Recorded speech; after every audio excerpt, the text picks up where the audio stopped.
Okay, तो good morning students, how are you. Hope कि आपने जो प्रिज्म का जो दो वीडियो था, रिफ्रैक्शन थ्रू प्रिज्म था और दूसरा डिस्पर्सन थ्रू प्रिज्म था, वो आप लोगों ने देख लिया होगा। और अब हम लोग refraction through different plane surfaces, multiple surfaces, फिर प्रिज्म, इन तीनों का क्वेश्चंस जो नीट और जेई और बोर्ड तीनों पॉइंट ऑफ व्यू से होगा, तो हम लोग इसको कलेक्शन करके दो लेक्चर्स में, यानी कल लाइव हो सकता है आ जाए हम लोग, तो लाइव में भी सोल्व कर लेंगे और रिकॉर्डेड भी सोल्व करेंगे। ठीक है, तो दो लेक्चर मेरा जो है न्यूमेरिकल्स का आएगा। तो मैं ये बोल रहा हूँ कि जो भी बच्चा नहीं देखा है रिफ्रैक्शन का वीडियो प्रिज्म वाला या उसके पहले प्लेन सरफेस वाला, तो वो जा करके देख लीजिए। ठीक है ताकि मैं कल से, यानी कल और परसों 2 दिन 2 लेक्चर आएगा, न्यूमेरिकल्स कंप्लीटली क्वेश्चन सिर्फ बनाएंगे। ठीक है, और आज हम लोग जो है क्या शुरू कर रहे हैं, तो आज हम लोग एक नया टॉपिक शुरू कर रहे हैं जिसका नाम है लेंस। जी हाँ, तो अब हम लोग लेंस के थ्रू रिफ्रैक्शन पढ़ने के लिए एलिजिबल हैं और आज से हम लोग का लेंस शुरू हो जाएगा। लेंस खत्म करेंगे फिर माइक्रोस्कोप आ जाएंगे, यानी इंस्ट्रूमेंट्स, और माइक्रोस्कोप के बाद ये ऑप्टिक्स, जो ज्योमेट्रिकल ऑप्टिक्स है, ये क्या हो जाएगा, कंप्लीट हो जाएगा। इसके बाद शुरू होगा फिर वेव ऑप्टिक्स। ठीक है ना, तो चलो हम लोग शुरू करते हैं। तो आज हम लोग क्या शुरू करने वाले हैं, लेंस शुरू करने वाले हैं। ठीक है, तो चलिए लिखते हैं लेंस। तो भाई लेंस की अगर हम बात करें तो लेंस कुछ नया चीज नहीं है आपके लिए, बहुत कुछ तो आप लोग ऑलरेडी जानते हो, है ना। क्यों? क्योंकि 10th क्लास में आप लोग मिरर और लेंस दोनों पढ़े थे, है ना। तो लेंस क्या है, एक तरीके से देखा जाए तो एक refracting transparent transparent refracting medium है, रिफ्रैक्टिंग मीडियम है। ठीक है, विच इज, यानी कि अ ट्रांसपेरेंट रिफ्रैक्टिंग मीडियम, है ना, विच इज बाउंडेड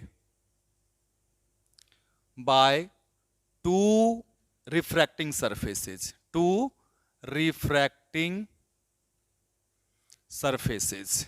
ठीक है, अच्छा, अगर मैं यहां पे बोल रहा हूं टू रिफ्रैक्टिंग सरफेसेस बोल रहा हूं बाबू, तो टू रिफ्रैक्टिंग सरफेसेस का मतलब यह है कि one surface must be curve, जिसमें एक सरफेस क्या होना चाहिए, कर्व होना चाहिए। ठीक है, ये कंडीशन है। अब इसको मैं देखता हूं डायग्राम्स के थ्रू, है ना, कि कैसे इसको हम डील करेंगे। तो कुछ ज्यादा इसमें दिमाग नहीं लगाना है ना, बहुत ही आसान है, आप लोग ऑलरेडी पढ़ चुके हो। ठीक है, फिर भी बोर्ड पॉइंट ऑफ व्यू से पढ़ लेते हैं, क्या दिक्कत है, थोड़ा सा 10-20 मिनट लगेगा, है ना।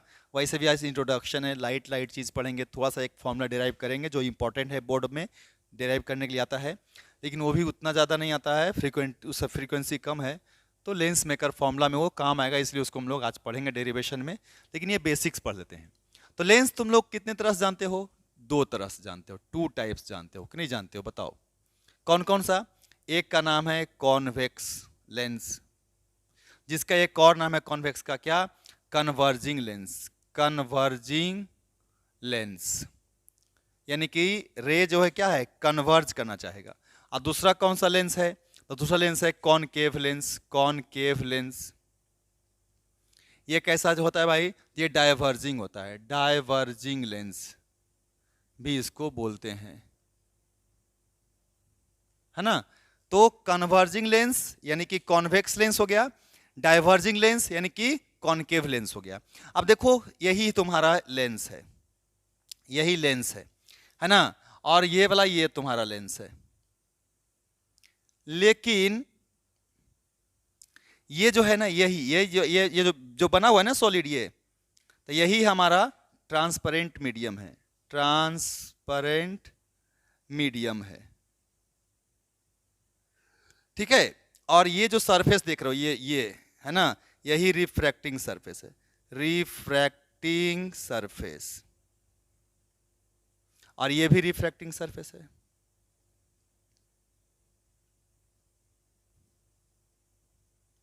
और कंप्लीटली क्या है, सॉलिड है। ठीक है, तो यहां पे लिख देता हूं मैं, एक वर्ड और ऐड करता हूं, a solid transparent refracting medium. ठीक है, यहां पे अगर देखेगा तो ये हमारा जो लेंस है, ये हमारा रिफ्रैक्टिंग मीडियम है, है ना, ट्रांसपेरेंट मीडियम है, ट्रांसपेरेंट मीडियम है। जिस तरह से फ्लिंट ग्लास, क्राउन ग्लास का आप जो है मतलब कि प्रिज्म बनाते हो, ये भी आप बना सकते हो, लेंस भी बना सकते हो। और इसमें भी दो रिफ्रैक्टिंग सरफेस है, एक ये वाला कर्व सरफेस यानी रिफ्रैक्टिंग सरफेस, रिफ्रैक्टिंग सरफेस, और ये भी रिफ्रैक्टिंग सरफेस है, रिफ्रैक्टिंग सरफेस। क्लियर है? तो वही बोल रहा है कि a solid transparent refracting medium which is bounded by two refracting surface, एक ये वाला और एक ये वाला, ठीक है। बोल रहा है कि one surface must be curve. ये आप बोल सकते हो कि यहाँ पे दोनों के दोनों कर्व है। देखो ये अलग स्फीयर का पार्ट है, ये अलग स्फीयर का पार्ट है, दोनों कंबाइन हो गया है। ये वाला देखा जाए तो अलग स्फीयर का पार्ट है, ये अलग स्फीयर का पार्ट है, या सेम का भी हो सकता है। तो यहाँ पे दो रिफ्रैक्टिंग सरफेस है, दोनों स्फेरिकल है, ये दोनों कर्व है। यहाँ पे भी दोनों क्या है, कर्व है, लेकिन वो जरूरी नहीं है। एक कोई प्लेन हो सकता है, लेकिन एक कर्व जरूर होना चाहिए। One surface must be curve, एक सरफेस, दोनों कर्व हो तो कोई दिक्कत नहीं है, लेकिन अगर दोनों नहीं तो दोनों दोनों प्लेन नहीं हो सकता, तो फिर स्लैब हो जाएगा, ग्लास स्लैब उसको बोल देंगे, लेंस नहीं बोलेंगे। लेंस कब बोलेंगे, जब एटलीस्ट एक उसका रिफ्रैक्टिंग सरफेस क्या हो, कर्व हो, ठीक है। तो भाई दो तरह का हो गया, ये हमारा कॉन्वेक्स लेंस हो गया और ये कॉनकेव लेंस हो गया, ठीक है। चलिए बहुत कि इसमें कुछ भी ज्यादा नहीं था, बहुत ही आसान है। और आगे अगर देखा जाए हम लोगों को, तो हम लोग इसको बोल सकते हैं क्या कि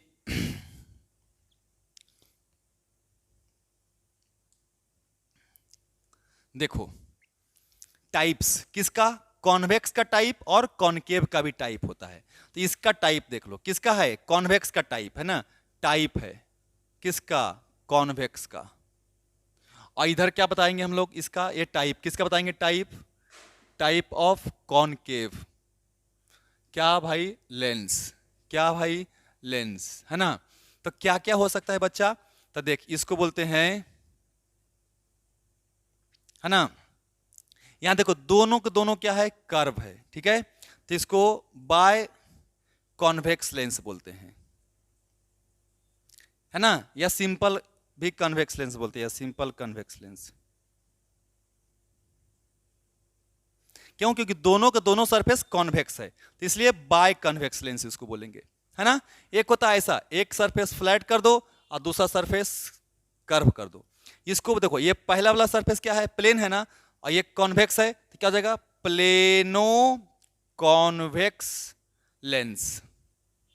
अब क्या करो, ये वाला सरफेस मान लो कॉनकेव कर दिए और ये वाला सरफेस कॉन्वेक्स कर दिए, समझना बात को।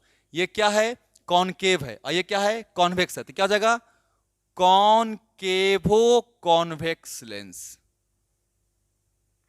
यानी कि पहला सरफेस क्या है, कॉनकेव है, ये कॉनकेव है, और ये क्या है, कॉन्वेक्स है, ठीक है। तो इसका क्या नाम, यहां से इसको, सॉरी इधर ऐसे कर दो, इसको ऐसे भी बना सकते हो, चांद जैसा, ठीक है, या चौड़ा भी बना सकता है, ठीक है ना, कोई दिक्कत नहीं है, दोनों बना सकते हो, ठीक है। तो ये क्या हो जाएगा, कॉनकेवो कॉन्वेक्स लेंस।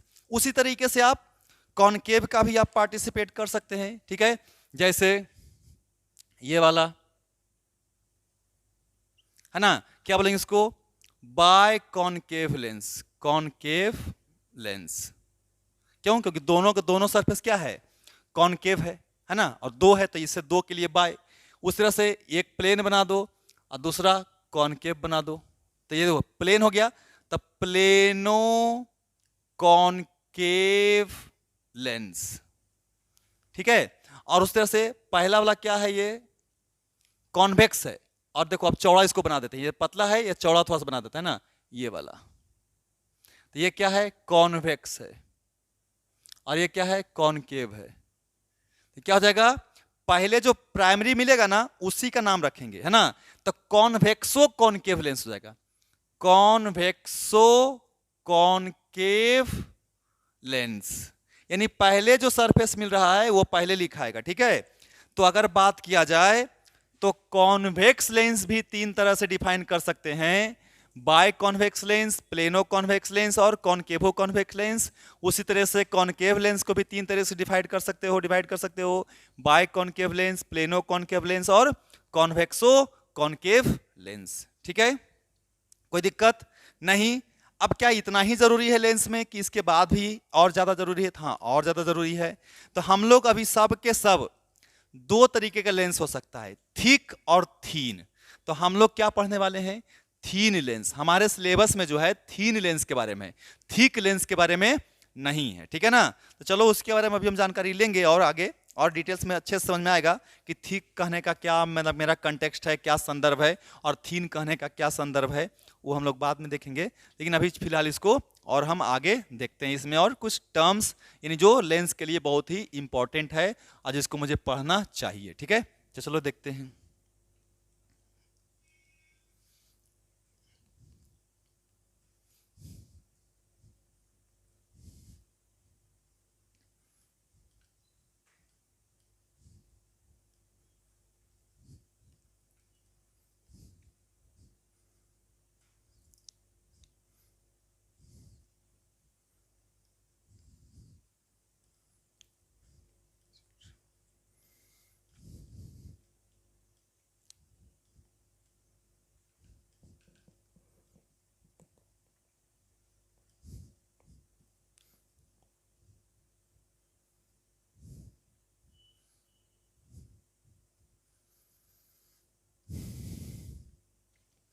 चलिए, तो हम लोग लिखेंगे सम इंपॉर्टेंट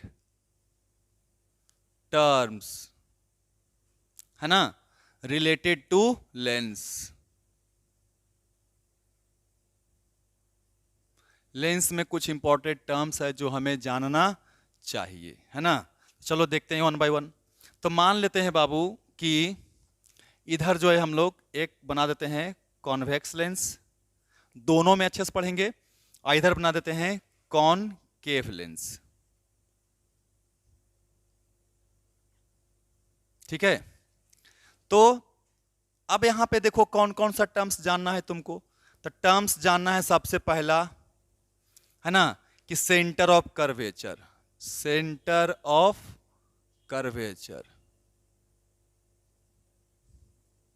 तो ये क्या हो जाएगा? क्या है? It is the centre of the sphere, imaginary sphere, centre of the imaginary sphere, है ना, स्फीयर, है ना, फॉर्म्ड बाय रिफ्रैक्टिंग सरफेसेज।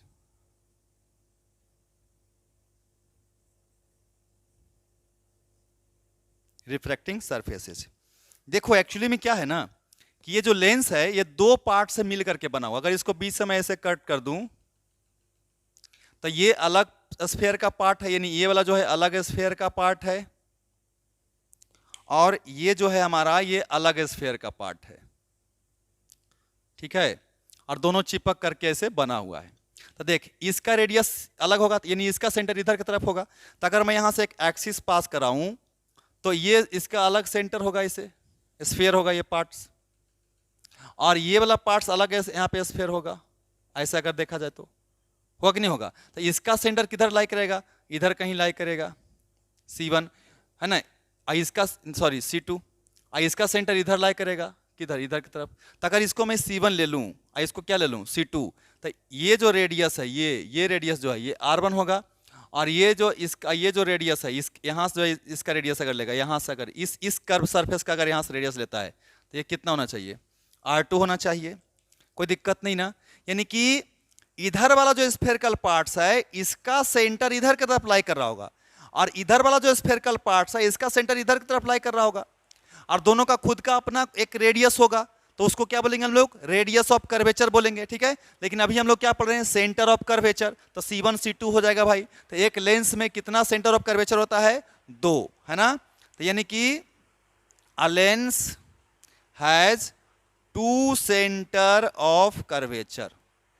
इसका कैसे निकालेंगे? तो देखो ये भी क्या है, ये भी दो पार्ट से मिलकर के बना हुआ है।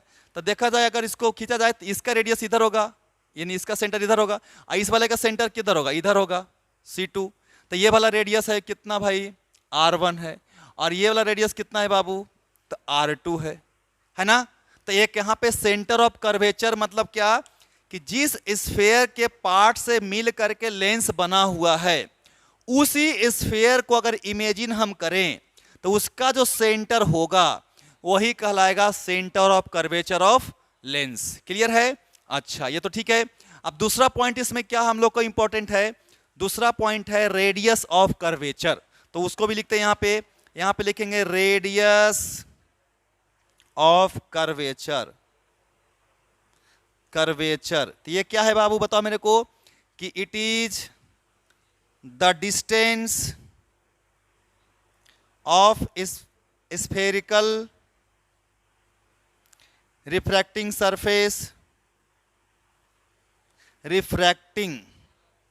सरफेस कहां से, फ्रॉम सेंटर ऑफ कर्वेचर।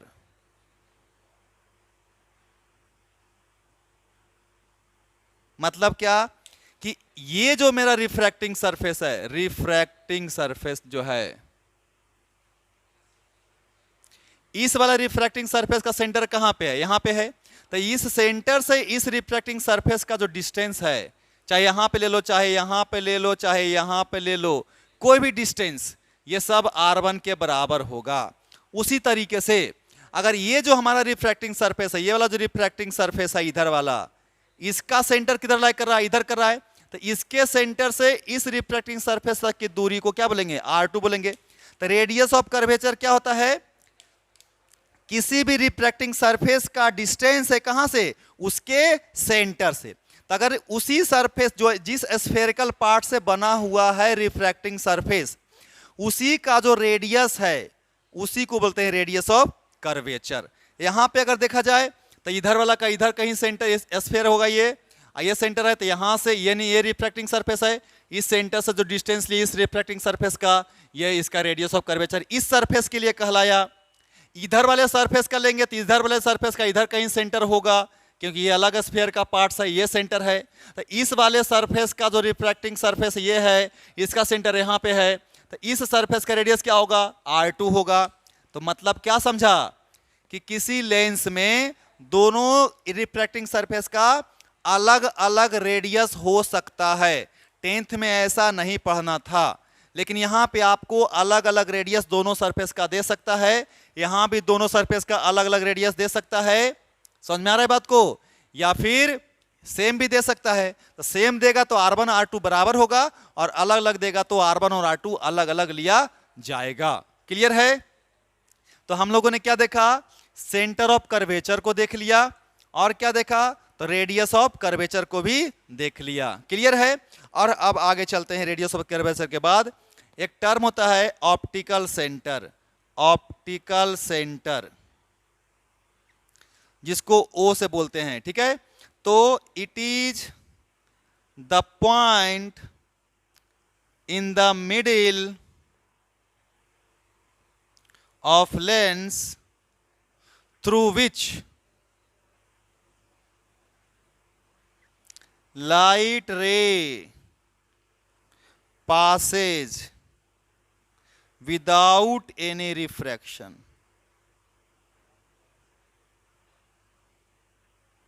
या डेविएशन में बोल रहा हूं, लेंस के मिडिल का ऐसा पॉइंट्स, मान लो ये O है, यहां पे अगर ये पॉइंट्स को O देंगे, और इस पॉइंट से कोई भी रे अगर पास करेगा बच्चा, मान लो ये रे यहां से ऐसे ऐसे पास कर गया, अगर यहां से कोई रे है तो ऐसे पास कर गया, सीधा सीधा रे पास कर जाएगा। यानी अगर यहां से इधर से कोई रे आ रहा है तो ऐसे जाएगा यहां से, और सीधे कहीं बिना डिस्टरबेंस का निकल जाएगा। अगर इधर से कोई रे जा रहा है तो जाएगा ऐसे बिना कोई डिस्टरबेंस का निकल जाएगा। अगर ये रे जा रहा है तो बिना कोई डिस्टरबेंस का निकल जाएगा। समझ में आ रहा है बात को? तो ऐसा पॉइंट्स, ऐसा मिडिल पॉइंट्स किसी भी लेंस का, ठीक है ना, जहां से क्या बताओ, कोई भी रे बिना कोई रिफ्रैक्शन के, बिना कोई डेविएशन के पास कर जाए, उसी को हम लोग बोलते हैं ऑप्टिकल सेंटर। क्लियर है? कोई दिक्कत? बताओ मेरे को, नहीं ना? तो ये तो हो गया 3 पॉइंट्स। अब इसमें और क्या पॉइंट्स जानना तुमको है? ऑब्वियसली और पॉइंट्स जानने हैं थोड़ा सा, है ना? तो और जानते हैं।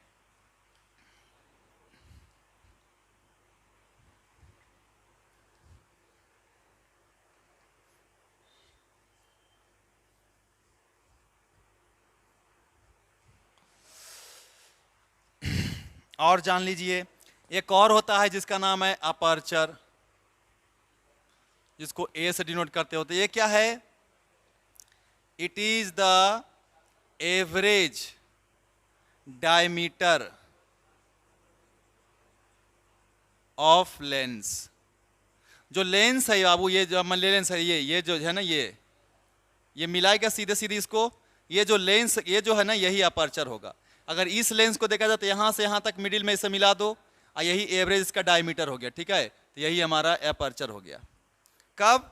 तो एवरेज डायमीटर ऑफ लेंस, है ना, इफ इट इज डिवाइडेड, है ना, इन 2 equal parts diametrically. 2 equal parts में डायमेट्रिकली डिवाइड कर दो, ऐसे वर्टिकल पोजीशन लॉन्ग डायमीटर्स में, ठीक है? तो जो भी इसका यहां से यहां तक का डिस्टेंस आएगा, ये जो डिस्टेंस आएगा, इसी को क्या बोलेंगे हम लोग? अपर्चर बोलेंगे। क्लियर? कोई दिक्कत नहीं? चलिए तो हम आगे बढ़ें। और अब हम लोग सीखने वाले हैं क्या बच्चा? अब हम लोग सीखने वाले हैं फोकस के बारे में। ध्यान देना, फोकस का बहुत जरूरी है जानना लेंस में, ठीक है? क्योंकि लेंस में 2 फोकस होता है, क्योंकि रेडियस ऑफ कर्वेचर देख लो 2 है, तो फोकस भी 2 होगा। उसको जान लेते हैं और तब हम लोग फिर डेरिवेशन करेंगे, है ना? तो बोर्ड लेवल का भी मैं पढ़ा रहा हूं और जेई लेवल का भी पढ़ाऊंगा, है ना? तो बेसिक से ऊपर धीरे धीरे बढ़ते चले जाएंगे, है ना? चलिए देखते हैं।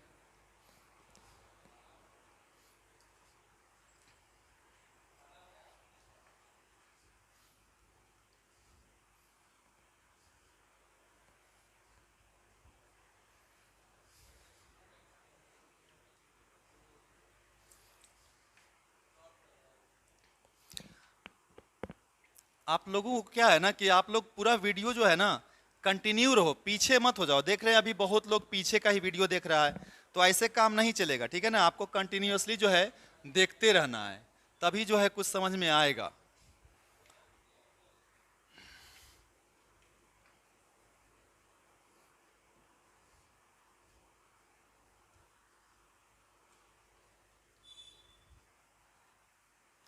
चलो देखते हैं। तो फोकस यानी प्रिंसिपल फोकस ऑफ लेंस, ठीक है? तो फोकस तुम जानता है कि एक ऐसा पॉइंट है ना जहां पे रेट क्या होता है? कॉन्सेंट्रेट होता है, फोकस्ड होता है, ठीक है? तो उसको बोलते हैं। तो हम लोग उस पे नहीं हम जाएंगे, अभी हम लोग यहाँ पे प्रिंसिपल फोकस में 2 पढ़ेंगे, है ना? तो सबसे पहला है first principal focus, FIRST, first principal focus. Principal, sorry, principal नहीं, प्रिंसिपल फोकस, मुख्य, है ना? और फिर दूसरा कौन सा पढ़ेंगे? Second principal focus, second principal focus, ठीक है? तो चलो देखते हैं। समझना कि फर्स्ट प्रिंसिपल फोकस किसको बोलते हैं। तो फर्स्ट प्रिंसिपल फोकस बोलते हैं, मान लो ये कोई लेंस है, ठीक है? और यहां पे कोई पॉइंट से ऑब्जेक्ट है O। अब इस ऑब्जेक्ट से अगर बहुत सारा रे ऐसा देखो, है ना, तो लिख सकते हो ना कि it is the point on principal axis, है ना, from where the ray emerging and incident on lens। यानी यहां से रे इमर्ज होगा, यानी यहां से रे निकलेगा और निकल करके कहां जाएगा? लेंस पे जाएगा। गया, लेंस पे गया, लेंस पे गया, लेंस पे गया, लेंस पे गया, लेंस पे गया, ठीक है? तो वही बोल रहा है कि it is the point on principal axis, principal axis पे ऐसा पॉइंट, वो नहीं बोलेंगे इसको, फोकस बोलेंगे F1, ठीक है, from where the ray emerging and incident on lens, ठीक है, and becomes parallel to principal axis after refraction. और रिफ्रैक्शन होगा यहां से, रिफ्रैक्शन के बाद क्या हो गया, पैरेलल हो गया, रिफ्रैक्शन के बाद क्या हो गया, पैरेलल हो गया, पैरेलल हो गया, ये तो ऐसे ही जाएगा, यहां से आया यहां से पैरेलल चला गया, यहां आया और यहां से पैरेलल चला गया, ठीक है ना, तो पैरेलल हो गया, ठीक है, तो इसको बोलेंगे प्रिंसिपल फोकस, कौन सा, फर्स्ट प्रिंसिपल फोकस, क्लियर। अच्छा, तो सेकेंड प्रिंसिपल फोकस किसको बोलेंगे, तो मान लो कि ये कोई अगर प्रिंसिपल एक्सिस है और ये अगर कोई लेंस है ना, अब क्या है कि इसमें बोलेगा क्या कि the ray coming parallel to principal axis, ray ये है ना प्रिंसिपल एक्सिस, इसके पैरेलल आएगा, आया आया आया, जा रहा है सब, है ना, तो आया ना, तो the ray coming parallel to principal axis and incident on lens, कहां इंसिडेंट होगा, लेंस पे इंसिडेंट होगा, ठीक है, and after refraction, after refraction it passes through या it meets at a single point on, कहां पे वो पॉइंट होगा, प्रिंसिपल एक्सिस पे होगा, तो ऑन प्रिंसिपल एक्सिस। तो भाई जितना भी रे है आया सब पैरेलल प्रिंसिपल एक्सिस के, और सब यहां से लेंस पे आने के बाद क्या रिफ्रैक्शन होगा, सब यहां से चला जाएगा, ये भी आया यहां से गुजरेगा,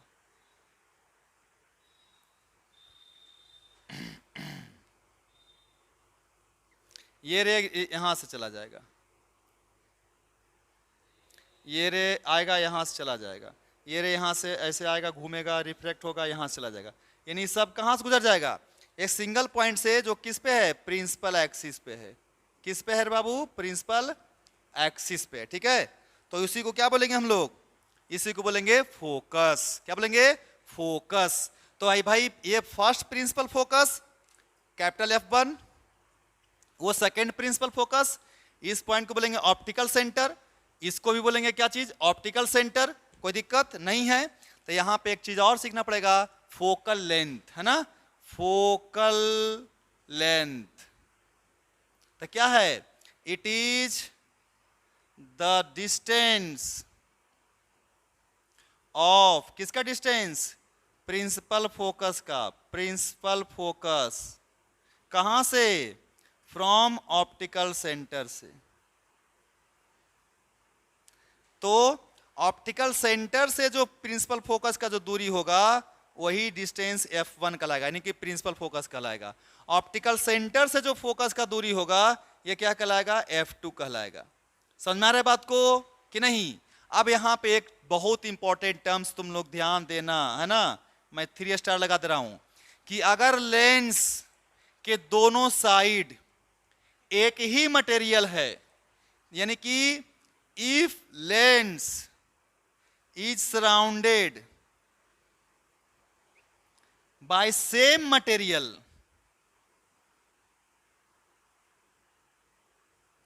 on both side, then F1 और F2 क्या होगा, बराबर होगा। अगर लेंस के दोनों साइड सेम मटेरियल है तो हर एक लेंस का 2 फोकस होगा, एक लेफ्ट साइड होगा दूसरा राइट साइड होगा, जिसमें एक फर्स्ट प्रिंसिपल फोकस कहलाएगा दूसरा सेकंड प्रिंसिपल फोकस कहलाएगा। तो भाई दोनों का वैल्यू सेम कब होगा, जब दोनों तरफ लेंस के सेम मटेरियल, यानी कि इधर भी एयर हो इधर भी एयर हो, इधर भी वाटर हो इधर भी वाटर हो, इधर भी ग्लिसरीन हो इधर भी ग्लिसरीन हो, इधर भी जो है मतलब कि ऑयल हो इधर भी ऑयल हो, तब जाकर के दोनों तरफ फोकस भी क्या होगा, सेम होगा। और F1 F2 को क्या लेंगे, इक्वल लेंगे, है ना, और ये F के बराबर आप ले सकते हैं। क्लियर है बाबू? ये सब हम बात किसका कर रहे हैं? ये सब कैसा लेंस है जी? थीन लेंस है। कैसा लेंस है? थीन। मतलब इसका जो ये डायमीटर है ना, ये जो लेंथ है, ये वाला जो गया है ना, ये बहुत ज्यादा चौड़ा नहीं होता है, लेकिन हम बनाने के लिए चौड़ा बना रहे हैं, लेकिन बहुत पतला होता है। इस तरीके से होता है, एकदम से इस तरीके से होता है। आप चश्मा का लेंस देखो, उसका थिकनेस कितना कम होता है, सब थीन लेंस है, ठीक है ना। तो ये आप लोग को ध्यान रखना है। क्लियर बाबू? कोई दिक्कत नहीं? तो ये क्या था? ये जो था ये बेसिक टर्म्स था जो आपको लेंस का या लेंस के बारे में आपको पता होना चाहिए। क्लियर है? तो अब हम लोग क्या पढ़ने वाले हैं? अब हम लोग पढ़ने वाले हैं रिफ्रैक्शन थ्रू स्फेरिकल सरफेस। अच्छा मैं बता रहा हूं, ध्यान से सुनना। रिफ्रैक्शन थ्रू स्फेरिकल सरफेस हम क्यों पढ़ रहे हैं? क्योंकि कोई भी लेंस दो स्फेरिकल सरफेस से मिल करके बना हुआ है ना। तो जब तक हम एक सिंगल स्फेरिकल सरफेस से रिफ्रैक्शन नहीं पढ़ेंगे, तब तक हम दोनों को कंबाइन नहीं कर सकते हैं। तो जब हमको एक सरफेस से रिफ्रैक्शन का फॉर्मूला या पता रहेगा, तभी हम दोनों सरफेस के लिए लगा सकते हैं, और तब हम क्वेश्चंस को इजीली डील कर सकते हैं। समझ में बात को? तब हम लोग पढ़ने वाले हैं पहले refraction through spherical surfaces single के लिए, और फिर दो के लिए पढ़ेंगे नेक्स्ट क्लास में। क्लियर है ना? तो चलो देखते हैं।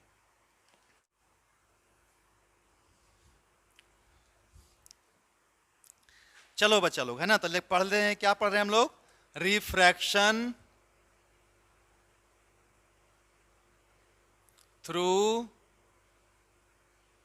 Spherical surfaces.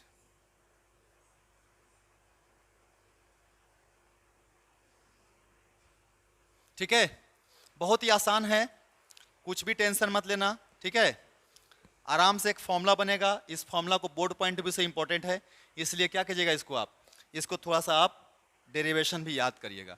तो मान लेते ये कोई रिफ्रैक्टिंग सरफेस है। अब ये रिफ्रैक्टिंग सरफेस, ये स्फेरिकल सरफेस है। अब इधर स्फेरिकल सरफेस के इधर कुछ होगा, मीडियम होगा कि नहीं होगा? ऑब्वियसली होगा। अब इसका एक पर्टिकुलर सेंटर भी होगा कि नहीं होगा?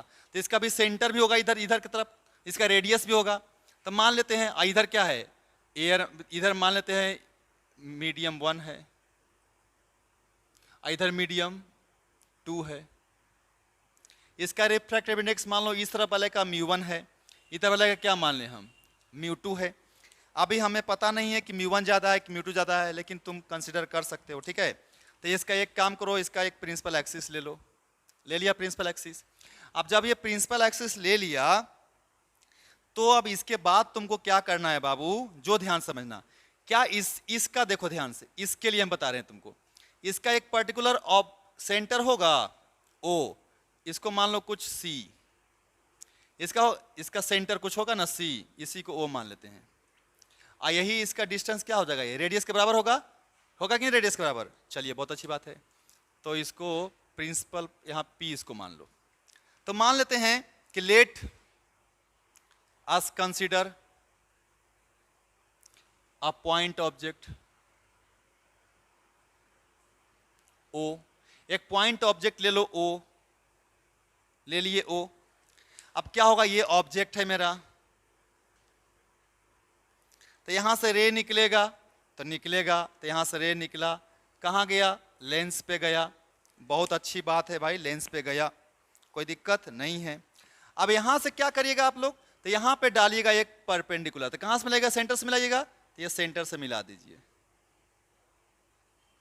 है ना। ये हमारा R है कि नहीं? सेंटर से कर्व का डिस्टेंस को रेडियस बोलते हैं, और ये हमारा नॉर्मल है ये, और ये इंसिडेंट रे है, तो इसको मान लो M, है ना। और ये एंगल को क्या बोलेंगे हम लोग, I बोलेंगे। अच्छा ठीक। अब क्या होगा भाई, यानी कि अब ये होगा कि जब ये गया तो यानी कि यहां से बेंड कर जाएगा। अगर ये रेयर है और ये डेंसर है, तो ये बेंड कर जाएगा नॉर्मल की तरफ, तो नॉर्मल की तरफ बेंड कर गया। अब बेंड करके कहां चला जाएगा, यहां चला जाएगा। यहां पे क्या बना देगा, इमेज बना देगा, ऑब्जेक्ट का इमेज वहां बन गया ना। तो भाई बन गया इमेज। और ये एंगल को क्या बोलेंगे हम लोग, R बोलेंगे। क्या बोलेंगे हम लोग, R बोलेंगे। क्यों बोलेंगे, क्योंकि ये नॉर्मल से इंसिडेंट रे का एंगल I है, तो ये रिफ्रैक्टेड रे है, और रिफ्रैक्टेड रे प्रिंसिपल एक्सिस को यहाँ पे कट किया है ना। एक रे सीधे जाएगा, ऐसे ऐसे जाएगा सीधे, तो ये सीधे चला जाएगा बिना रिफ्रैक्ट, यहाँ मिल जाएगा, यहाँ पे क्या बन जाएगा, इमेज। तो वही है बात को, है ना। तो यहाँ पे कि लेट या है ना कि object O formed image at I. अब मान लो कि यहां से हम क्या करते हैं, एक परपेंडिकुलर ड्रॉ कर सकते हैं। इसको एम एन ले लिए हो, एम एन है ना, तो इसको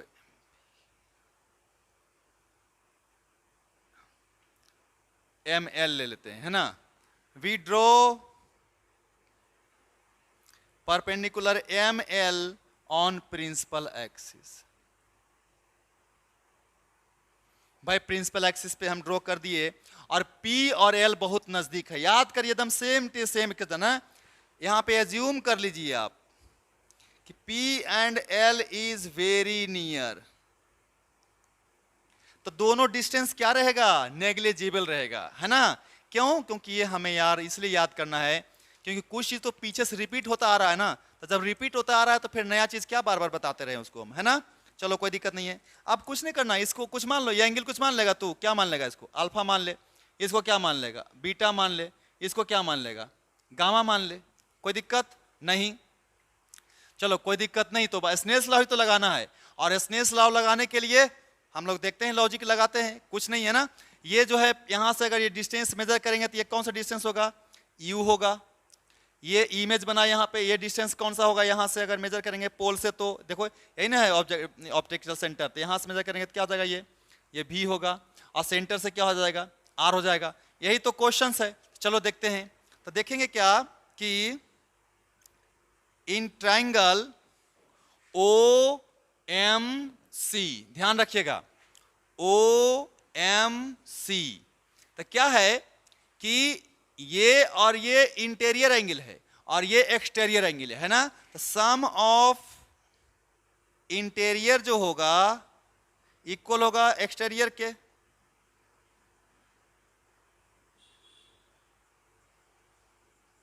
तो इंटीरियर कौन कौन सा है, अल्फा और बीटा है, तो अल्फा प्लस बीटा किसके बराबर हो जाएगा, आई के बराबर।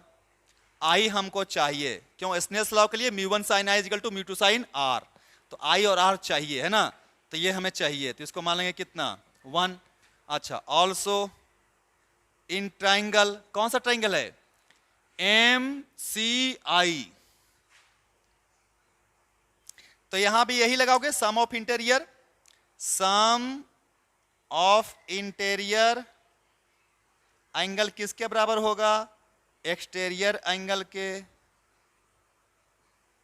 तो लिखो इंटीरियर कौन कौन सा है, आर और गामा, और एक्सटीरियर कौन सा है, बीटा। तो R plus gamma equal to क्या हो जाएगा, बीटा। हमें क्या चाहिए, आई निकाले तो आर चाहिए, तो इसीलिए यहाँ पे आर इक्वल टू क्या हो जाएगा, बीटा माइनस गामा। कोई दिक्कत नहीं, इसको क्या मान लो, 2 मान लो। और अब यहाँ पे क्या लगा देगा, स्नेल्स लॉ लगा दो भाई, तो लगा दो Snell's law. Now from Snell's law इससे क्या फायदा होगा, बहुत फायदा होगा। क्या लगाएंगे स्नेल्स लॉ, है ना, एट सरफेस, तो μ1 sin i is equal to μ2 sin r। अच्छा, यहां पे हम लोग जानते हैं क्या, चूंकि ऑल द रेज आर, याद है कुछ तुम लोग को, पारा एक्सियल, यानी कि अगर पारा एक्सियल रे है तो सभी एंगल क्या होगा, इसीलिए alpha beta gamma I and R, all angles are very very small. अगर पारा एक्सियल रे है सब के सब, तो जितने भी एंगल्स हैं सब एंगल्स क्या होंगे, वेरी वेरी स्मॉल होंगे। और अगर स्मॉल होंगे तो साइन आई को क्या लिखेंगे, आई लिखेंगे, साइन आर को आर लिखेंगे, tan को भी वही लिखेंगे, है ना। तो वही हम लोग करने वाले हैं, है ना। तो यहाँ पे क्या होना चाहिए बताओ मेरे को, sine I is equal to I होगा और sine R is equal to R होगा। अल्फा बीटा गामा भी लिखेंगे ये चीज, है ना, जब जिसका जरूरत पड़ेगा तब लिखेंगे, लेकिन बहुत सिंपल सा है फंडा, कोई ज्यादा इसमें दिमाग लगाना नहीं है। ओके, और सिंपली इसको सोल्व कर देना है। तो क्या हो जाएगा, इसीलिए फ्रॉम इक्वेशन, थर्ड ले लें इसको, थर्ड ले लो भाई, थर्ड क्या हो जाएगा, μ1 into I is equal to μ2 into R. अब μ1 रहने दो, आई के जगह पर लिखो alpha plus beta is equal to μ2 रहने दो, आर के जगह पर बीटा माइनस गामा। बहुत अच्छी बात है ना, ये काम आएगा जी, चलो काम आएगा ये, है ना, कैसे काम आएगा अभी देखते हैं। अब हमें किसी तरह से बच्चा, किसी तरह से बाबू क्या करना है बताओ, अल्फा बीटा गामा का वैल्यू निकालना है। तो निकाल लेंगे ना, इन ट्राइंगल कौन सा, O M L tan alpha is equal to perpendicular by base M L और अपॉन ओ एल। तो इसको M P upon O P लिख सकते हो कि नहीं लिख सकते हो, क्योंकि पी और एल क्या है ना, बताओ मेरे को क्या है, बताओ, बहुत सिंपल सा है कि नजदीक है, तो ये लिख सकते हो। और फिर से बताओ यहाँ पे ऑल्सो tan अल्फा को क्या लिखोगे, अल्फा, क्यों, क्योंकि पैराक्सियल रे है, तो साइन और tan को हम छोटा मानते हैं तो अल्फा में लिख सकते हैं, एंगल में कन्वर्ट कर सकते हैं। तो इसीलिए अल्फा इक्वल टू कितना आ गया, एम पी और बट में ओ पी। सिमिलरली ट्राइंगल कौन सा, M L C tan beta is equal to M L और अपॉन एल सी, और एल को पी से रिप्लेस कर दो तो एम पी और अपॉन में पी सी, और इस तो ये फिर बीटा हो जाएगा, तो beta is equal to M P और अपॉन में पी सी, और tan गामा निकाल दो, tan गामा इन ट्राइंगल कौन सा, एल एम आई,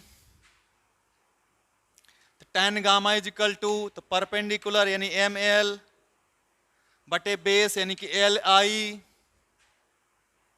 यानी कि tan gamma is equal to M L को एम पी लिख दो, एल आई को पी आई लिख दो, और tan गामा को गामा लिख दो क्योंकि अल्फा बीटा गामा बहुत छोटा है, इज इक्वल टू कितना, एम पी और अपॉन पी आई आ गया, यानी अल्फा आ गया, बीटा आ गया और गामा आ गया। तो इसकी वैल्यू यहाँ पे रख दो, है ना, तो put the alpha beta gamma in equation, है ना।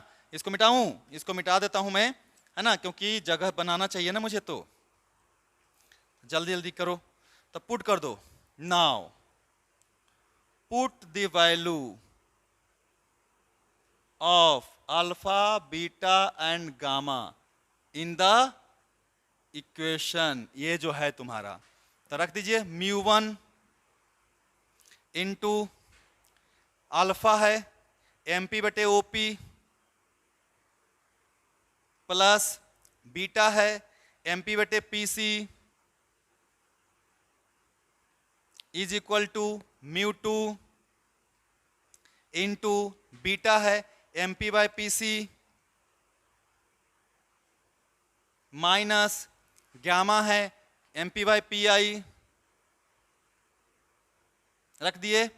इधर एम पी कॉमन है ना, एम पी गया दोनों तरफ से कि नहीं गया, हाँ।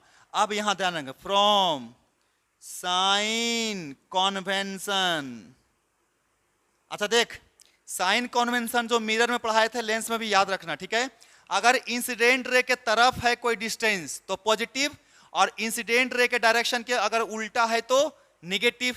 डिस्टेंस कहां से मेजर करेंगे, ऑप्टिकल सेंटर से, यानी इस वाला पॉइंट से, ठीक है। प्रिंसिपल एक्सिस के ऊपर क्या होगा डिस्टेंस, पॉजिटिव, प्रिंसिपल एक्सिस के नीचे क्या होगा डिस्टेंस, निगेटिव। तो चलो देखते हैं, ओ पी यानी कि पी से हम किधर आ रहे हैं, बाएं तरफ आ रहे हैं, पी से बाएं तरफ आ रहे हैं, और इंसिडेंट रे दाएं तरफ जा रहा है, तो ओ पी क्या लिखेगा, माइनस यू लिखेगा, वेरी गुड। अच्छा, पी सी क्या लिखेगा, देख पी से किधर जा रहे हैं, सी के तरफ, दाएं तरफ जा रहे हैं, दाएं तरफ जा रहे हैं पी से, क्योंकि हमेशा चलना कहां से है, पी से ही, और इंसिडेंट रे भी दाएं तरफ जा रहा है और हम भी दाएं तरफ जा रहे हैं, तो पीसी क्या हो जाएगा, प्लस आर हो जाएगा। और पी आई देख लो, तो पी आई क्या है बाबू, पी से आई दाएं तरफ जा रहे हैं और इंसिडेंट रे भी दाएं तरफ जा रहा है, तो पी आई भी क्या हो जाएगा, प्लस भी हो जाएगा, यानी इमेज का डिस्टेंस, इमेज वहां बना है तो हम लोग यही यूज कर लेंगे, पुट कर देंगे वैल्यू और डेरिवेशन इजीली हो जाएगा।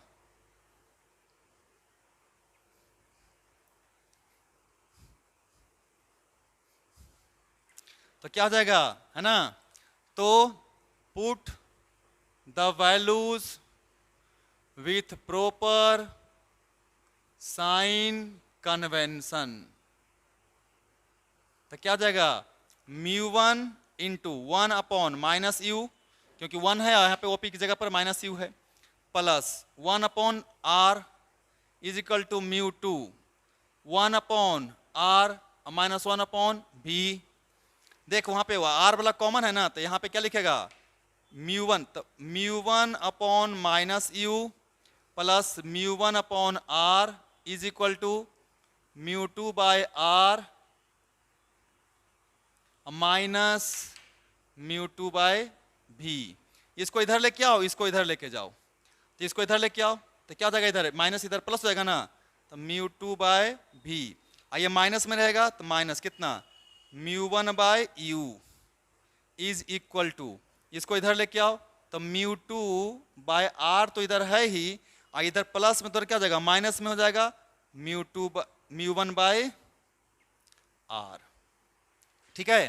तो 1 बाय आर को तो μ2 माइनस μ1 हो जाएगा ना, तो यहाँ क्या आ जाएगा, इसीलिए μ2 by v minus μ1 by U is equal to μ2 minus μ1 upon are.